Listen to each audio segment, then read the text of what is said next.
भरतपुर भारत में दुनिया के कुल वाहनों का भले ही करीब 1% हिस्सा हो, लेकिन वैश्विक सड़क दुर्घटनाओं में होने वाली मौतों में भारत की हिस्सेदारी 11% से अधिक है। वर्ष 2024 में देश में 4.87 लाख सड़क दुर्घटनाएं दर्ज हुई, जिनमें 1.77 लाख लोगों की जान चली गई, यानी औसतन हर दिन करीब 487 मौतें।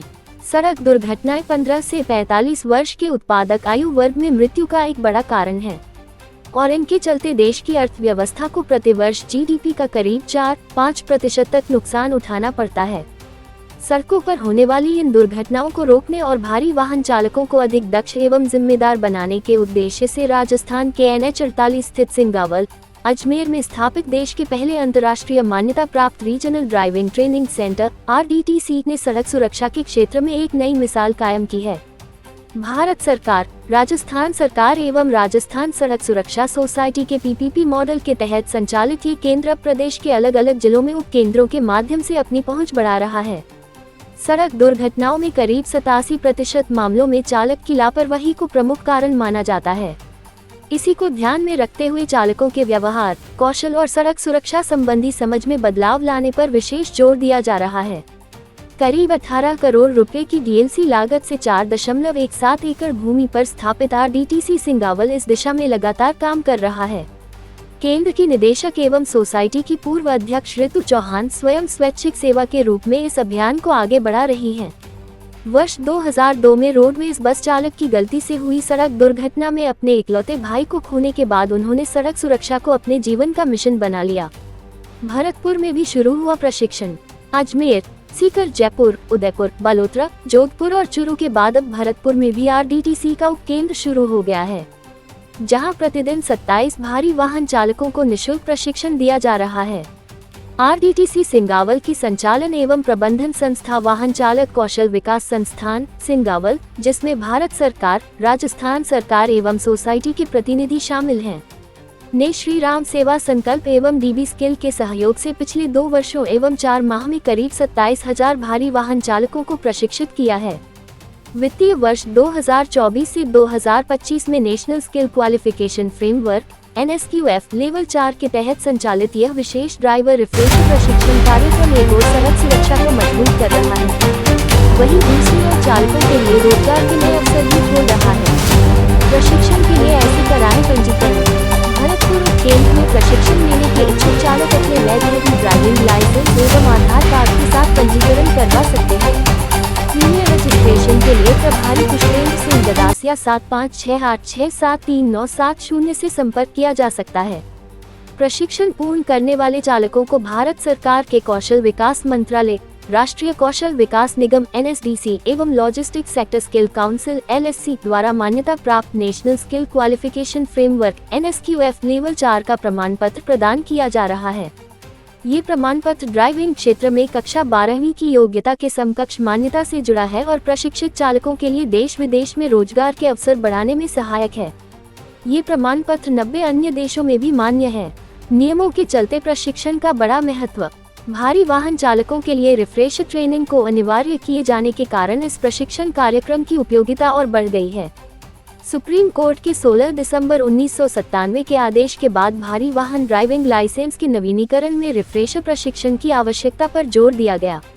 राजस्थान में भी व्यावसायिक वाहन चालकों के लाइसेंस नवीनीकरण से पहले निर्धारित प्रशिक्षण को महत्वपूर्ण बनाया गया है।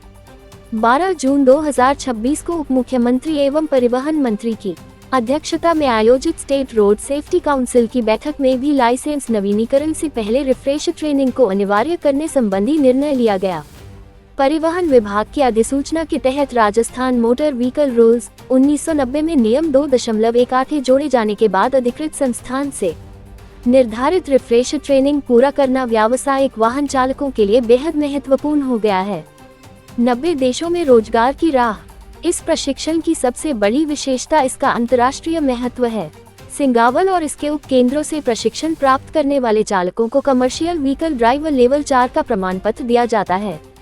इस योग्यता के माध्यम से भारतीय भारी वाहन चालकों के लिए खाड़ी देशों के साथ साथ जर्मनी, फ्रांस, स्पेन, इटली और यूनाइटेड किंगडम सहित करीब 90 देशों में रोजगार के अवसरों की राह खुल रही है। रोज 27 चालकों का बैच, प्रशिक्षण पूरी तरह निःशुल्क। प्रशिक्षण की गुणवत्ता और सरकारी मानकों को बनाए रखने के लिए प्रतिदिन केवल 27 चालकों का बैच लिया जाता है। प्रशिक्षण के दौरान LSC द्वारा ऑनलाइन असेसमेंट और वीडियो वेरिफिकेशन किया जाता है। चालकों का डिजिटल हेल्थ कार्ड यानी आभा ID भी बनाया जा रहा है। श्री राम सेवा संकल्प के सहयोग से चालकों को निःशुल्क दुर्घटना बीमा, लंच, चाय तथा करीब 1000 रुपये मूल्य की विशेष ड्राइवर किट भी उपलब्ध कराई जा रही है, जिसमें बैग, कंबल, कैप और टी-शर्ट शामिल हैं। स्मार्ट क्लासरूम में चालकों को ड्राइविंग चालीसा, वाहनों की सुरक्षा उपकरण, नई तकनीक, रोड साइन एवं माकन, गुड सेमेरिटन, राहगीर योजना के अधिकारों और सड़क सुरक्षा की सभी योजनाओं के साथ PM राहत योजना सहित विभिन्न विषयों की जानकारी दी जा रही है। भरतपुर में निरीक्षण चालकों से प्रशिक्षण लेने की अपील। आज डी गलवर जाते हुए भरतपुर दौरे पर पहुंचे doctor Virendra Singh Rathore, deputy commissioner road safety, परिवहन एवं सड़क सुरक्षा विभाग ने प्रशिक्षण केंद्र का निरीक्षण किया। उन्होंने प्रशिक्षण की व्यवस्थाओं का जायजा लेते हुए ट्रक, ट्रेलर, बस, मालवाहिनी बस, टैक्सी एवं अन्य भारी वाहन चालकों से अधिक संख्या में इस निःशुल्क प्रशिक्षण में भाग लेने की अपील की। उन्होंने कहा कि चालक प्रशिक्षण को केवल लाइसेंस की औपचारिकता न मानकर सड़क पर स्वयं और दूसरों का जीवन सुरक्षित रखने के अभियान के रूप में ले तथा प्रशिक्षण के बाद NSQF लेवल 4 का प्रमाण पत्र प्राप्त करें। इस दौरान ARTO अभय मुद्गल एवं परिवहन निरीक्षक देवेंद्र सुंदा भी उपस्थित रहे। उन्होंने जिला सड़क सुरक्षा समिति एवं परिवहन विभाग की प्रेरणा से भरतपुर में उपकेंद्र शुरू करने के लिए प्रायोजक एवं आयोजक संस्थाओं का आभार जताया तथा विश्वास दिलाया कि भरतपुर डी जिलों के 10,000 ड्राइवरों को प्रशिक्षण देने के लक्ष्य पूर्ति में विभाग पूरा सहयोग करेगा। RDTC की निदेशक ऋतु चौहान के अनुसार प्रदेश में कोटा, नागौर, श्रीगंगानगर, बीकानेर, भीलवाड़ा, सवाई माधोपुर में भी 6 नए केंद्र प्रस्तावित हैं। इन केंद्रों के शुरू होने के बाद हर माह करीब 6000 भारी वाहन चालकों को प्रशिक्षण देने का लक्ष्य है। यानी सिंगावल से शुरू हुई यह सड़क सुरक्षा की मूक क्रांति अब प्रदेश के हर हिस्से तक पहुंचने की दिशा में तेजी से आगे बढ़ रही है।